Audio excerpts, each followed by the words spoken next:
What's up, guys? This is Ian here, coach of your Ladner Lantern, bringing you guys the final episode of the draft recap series for the NCL Season 2.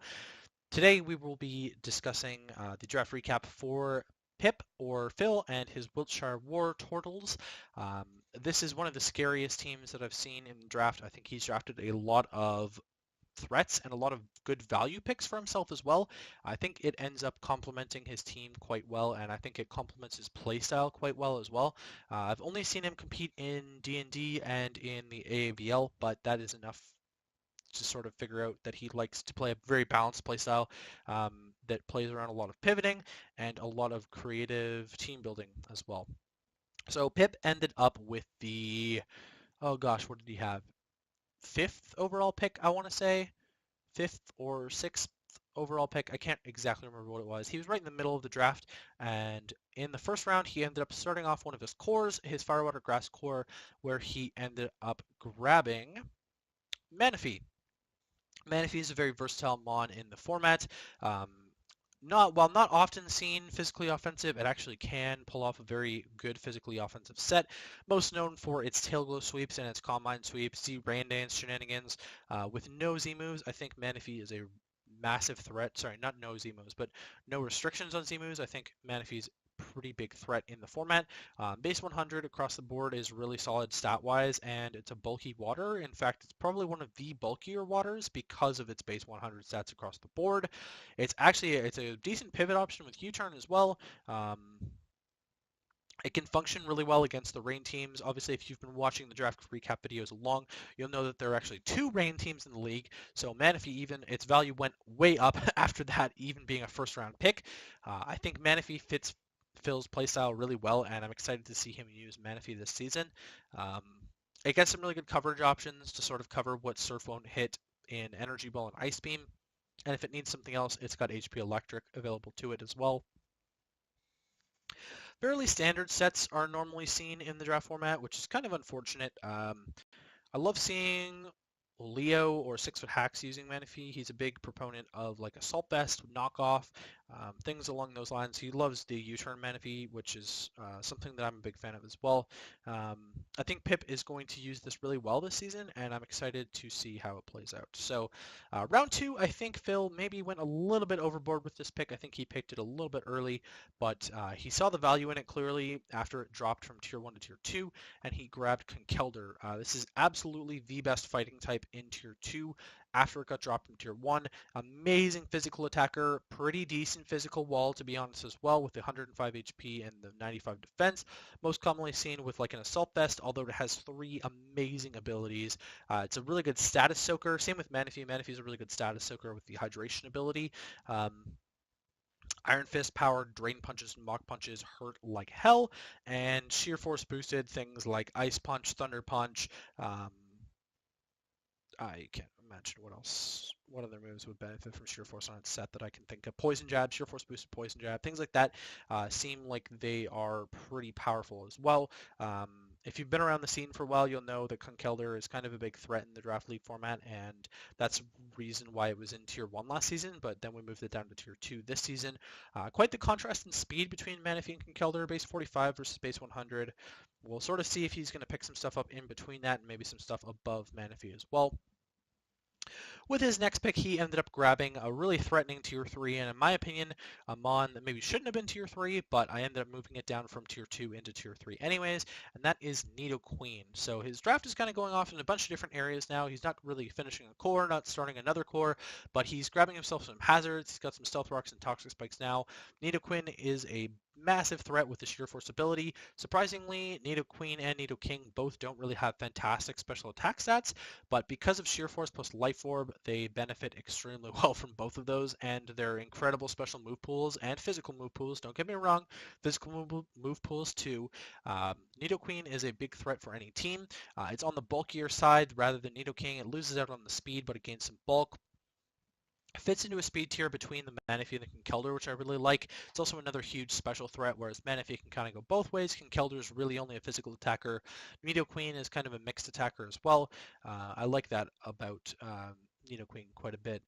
It's a really strong Pokemon, one of the strongest tier 3s. If this was a tier 3 and below league, I would say this is easily the best mon in the entire format, but it's not. It's a full tier draft, and so we move on with our lives. In round 4, Phil ended up grabbing a super wall for himself in Goodra. This is a massive specially defensive Pokemon. 150 base SpDef with the base 90 HP is really strong. It's actually kind of lacking on the physically defensive side, but again, it's another good mixed attacker. And this actually picks up something that's worthy to note. So the Sap Sipper on the Goodra is very useful to help out the Manaphy. Manaphy has 2 weaknesses to grass and electric. One of them covered by an immunity in the Goodra right now, which I think is really cool. Electric also covered because Goodra tanks electric hits as well as Nidoqueen, tanks electric hits as well. Only a tiny bit faster than Nidoqueen, but that's fine. Goodra gets a wide variety of coverage moves. Myself, I almost lost to Z Sunny Day Goodra in playoffs against Corona last season. It was on Corona's Mono Dragon team. It gets phasing options in Dragon Tail. It can be run physically offensive, which is actually really helpful. Something like a physically offensive AV set can take on something like Volcarona extremely well, because then you can Rock Slide it right afterwards. It gets Power Whip, and Dragon Pulse, Draco Meteor, Flamethrower, Ice Beam, Thunderbolt, Sludge Wave. It's a little bit ridiculous, all the coverage options that Goodra gets. I think that it is a very powerful Pokemon and a really good round 4 steal for Pip. I think this is a big one for his team. Now in round 5, Pip actually grabbed the Mega that I was going to look at, but he grabbed an extremely fast threat for his team and another Stealth Rock setter in Mega Aerodactyl. It's also a defogger, so it's his first hazard removal on the team. Tough Claws on Mega Aerodactyl is extremely helpful, boosting things like Wing Attack, things like Crunch, things like Stone Edge. Mega Aerodactyl is kind of a big threat. It's a flying type to cover nothing yet. Potentially something later, maybe grass types that want to hit the Manaphy, I guess. It's a rock type to cover, I don't know, what else would want to take a rock attack yet. I don't know if it really covers anything sort of on his team yet. It's kind of frail. It's very weak to steel in particular, which Manaphy does cover on its own. And it's very fast. Base 150 speed means that this is the fastest thing in the format, tied with Mega Alakazam. Spoiler alert, because this is the last draft recap, Mega Alakazam went undrafted. So without a doubt, Mega Aerodactyl is the fastest thing in the entire league, which is pretty cool. I think that's really cool for Phil. He does now have a massive gap between Mega Aerodactyl and the Manaphy in terms of his speed tiers, so he will patch that up, I'm sure. Picking up some more Stealth Rocks means that Nidoqueen doesn't have to bring it all the time, although it would be nicer for Nidoqueen to bring them than Mega Aerodactyl all the time. Mega Aero has some really cool coverage options and things like Ice Fang. I think that's about it now that I'm thinking about it. It'd be really nice if Mega Aerodactyl got better Flying Stab, but Wing Attack / Aerial Ace is kind of good, just because it's very spammable. You don't have to worry about like Fly. There really aren't fantastic physical flying options. I mean, Fly is like the best, or Sky Attack are like the best physical flying options. It can't really make use of acrobatics because it's holding a Mega Stone anyways, so it kind of works out both ways. Next up, Phil grabbed the other half right now of his Firewater Grass Core, as well as a Fairy type for his team in Whimsicott. Now, Whimsicott does have a 4 times weakness to Poison that is not really made up for at this point yet. Nidoqueen is like his best Poison resist on the team. Mega Aerodactyl is also a Poison resist as well. It's a really good Prankster user. Infiltrator can be really useful. It's an okay attacker, excuse me. It's a really good pivot. Right now, he doesn't have the best pivot options. He's got Manaphy and Whimsicott, both with U-turn. That's about it. Whimsicott fits into that speed tier between Mega Aerodactyl and Manaphy, though, which I like quite a bit. Prankster Leech Seed is pretty useful. Prankster Toxic, Whimsicott's kind of just in general an annoying Pokemon. It's not necessarily going to beat your team by itself, and you can tell based on its base stats that it's not just going to beat your team by itself, but it's going to be fast and it's going to run a lot of annoying things against you. To complement that and finish off his Fairy Dragon Steel Core. In round 7, Phil is going to grab the Bronzong. Bronzong is a personal favorite of mine. It's a really good mixed wall. It's actually a decent attacker on both sides as well. Pretty slow, falls right underneath the Conkeldurr speed tier. It's a really good Trick Room setter as well. So he can run like a Trick Room strat with like Min Speed Gudra, Bronzong, and Conkeldurr. I think that'd be kind of cool. Nidoqueen can function under Trick Room as well. It's a Levitator, so it gives him a ground immunity along with the Mega Aerodactyl. Not that he needed it, because he didn't have anything besides Nidoqueen that was weak to ground at the moment, and Whimsicott can also soak ground attacks. Heat-proof covers any fire weakness that he might have in his team, which would be the Whimsicott at the moment. Right now, he's got a lot of synergies that are going on, but it's still not sort of fitting into place in my mind yet. I like Bronzong. It's another Stealth Rock setter, which is probably going to be his primary Stealth Rock setter for the entire season. It's a good Steel type. Gyro Ball is going to help out a lot. Unfortunately, he's got the thing that Gyro Ball would work best against on his team, but maybe it's better that he got the thing that Gyro Ball also is best on against that. So I don't know. Bronzong is actually an amazing fairy killer. Heavy Slam and Gyro Ball can absolutely destroy fairies, which help Conkeldurr out quite a bit. Nidoqueen is also a fantastic fairy killer as well. Bronzong is a poison immunity to help out the Whimsicott's 4 times weakness as well, so that's kind of cool. And any sort of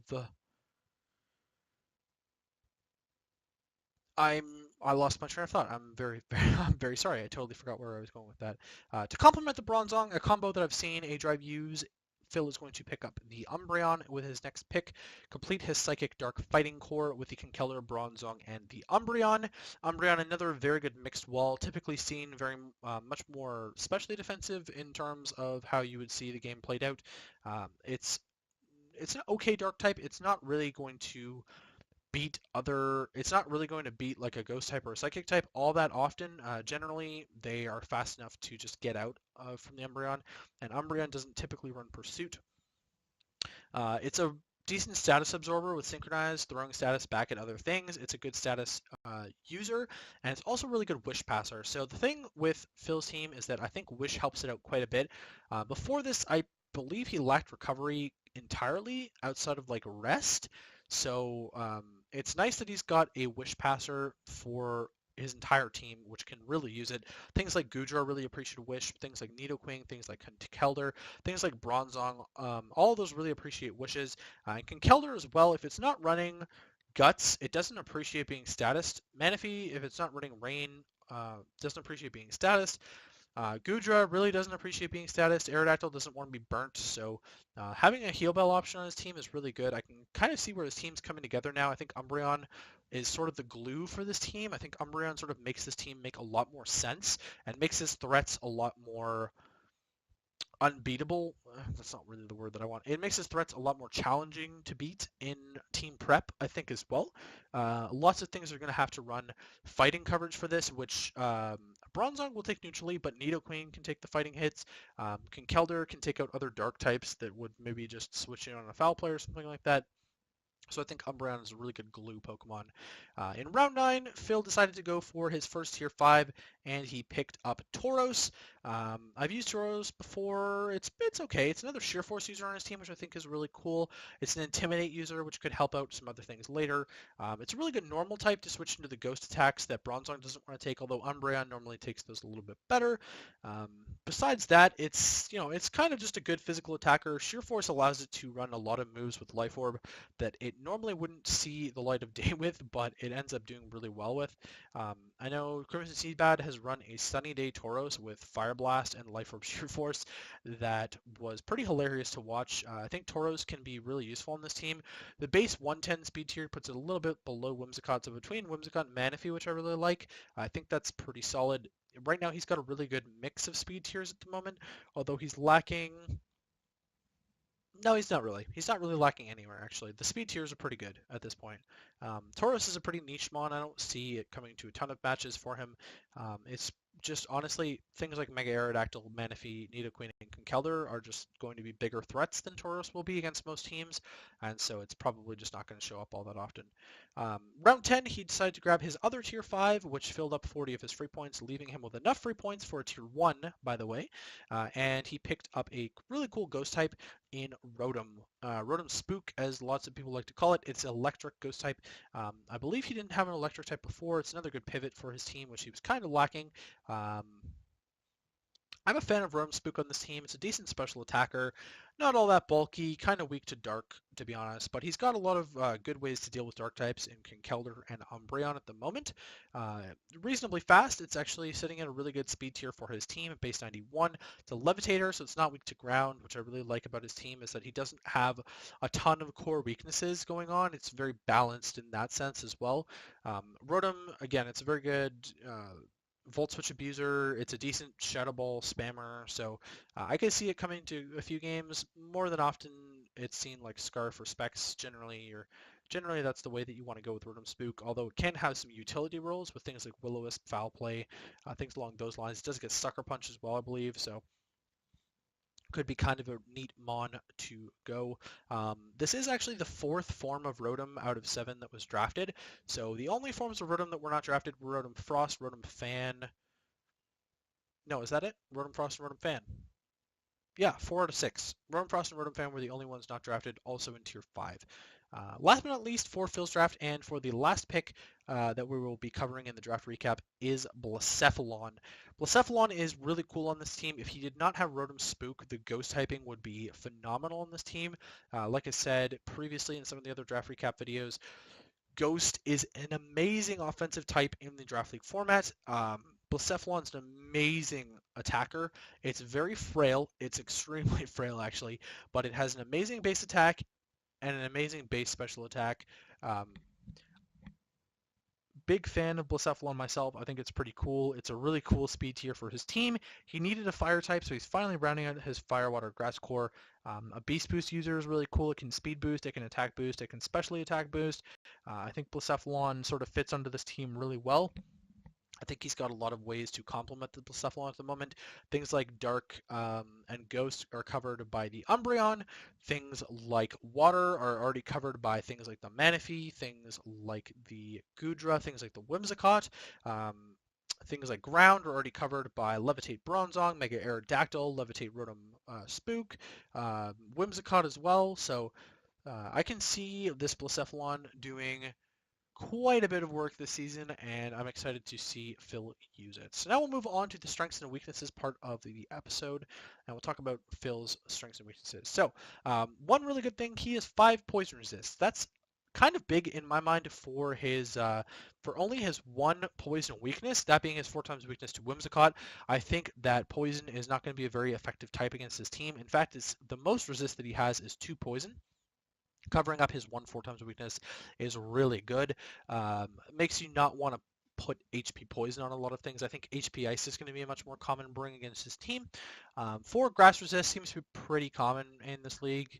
Only 1 Grass Weakness, so that's really good on his end. 4 Bug Resist to only 1 Bug Weakness, again, really strong. In terms of major weaknesses, he does have 4 Ground Weaknesses, but he only has 2 resists, but he does have 2 levitators. What makes this a little bit scary is the fact that a Mold Breaker Mon can sort of beat his team with ground attacks potentially. That's kind of a big weakness for his team. The next one being Ice. 4 weaknesses to 3 resists. I don't know if that cancels it out enough for me. Some of his bigger threats like Nidoqueen are weak to ice. Blacephalon is a resist, but it's not taking an ice attack. And Mega Aerodactyl doesn't like ice attacks either. Manaphy can tank ice attacks relatively well, but again, it doesn't have the recovery, so you're relying on Umbreon there. Whimsicott is annoying, and it's just going to die to an ice attack as well, so a little bit worried about that. Goodra is weak to ice, so we'll sort of see how that plays out. And then Ghost, he has 3 weaknesses to, only 2 resists. I think picking up the Blacephalon sort of multiplied his Ghost weakness because he's got Rotom and Blacephalon now. Not the biggest deal because he has mons like Tauros, mons like Umbreon that can tank those really well. I'm not super concerned about his Ghost weakness. Now we'll move on to his hazard game. He has 3 setting options: Nidoqueen with Stealth Rocks and Toxic Spikes, Mega Aerodactyl with Stealth Rocks, and Bronzong with Stealth Rocks. you're going to see Bronzong with Stealth Rocks most of the time. If Bronzong is not there, Nidoqueen is going to have the Stealth Rocks. That's pretty much just how it's going to go. He has 3 removal options: Mega Aerodactyl with Defog, Whimsicott with Defog, and a Rotom with Defog. Rotom maybe runs Defog. Whimsicott probably runs Defog. You're probably not going to see Mega Aerodactyl with it. I'd honestly love to see some more removal options on this team. I think, especially drafting Blacephalon last, I think it's important to have more removal options, and for Mega Aerodactyl as well. He's not the most rock-weak team in the world, but it would be nice to have more removal for his late-game sweepers. Now, just a summary of his team. I think his team synergizes well together. I think once the Umbreon got picked, it does synergize very well together once the Umbreon got picked, and I think it's a very threatening team, honestly. And that's just coming from me. I do have to play it twice this season, so I'm trying to be to give away as little as possible. But I think that it's a big threat. The threat of a potential Trick Room is still there. The threat of just speedy things, killing a bunch of stuff is also still there. So we'll see how Phil can use this throughout the season. I'm excited to see how it goes for him. Phil, to my knowledge, does not do YouTube content, so you can check my channel in the description. Thank you very much for watching our draft recap series. Thank you also for supporting the NCL YouTube channel and supporting the NCL Season 2. We hope that you continue to support us. There will be a lot of good content coming out this season. Myself, I have a few shows going on weekly, as well as my friend Jed. He's got a few shows going on weekly, and my friend Austin, who also has a few shows going on weekly. Thank you very much, guys. I hope you have a fantastic day.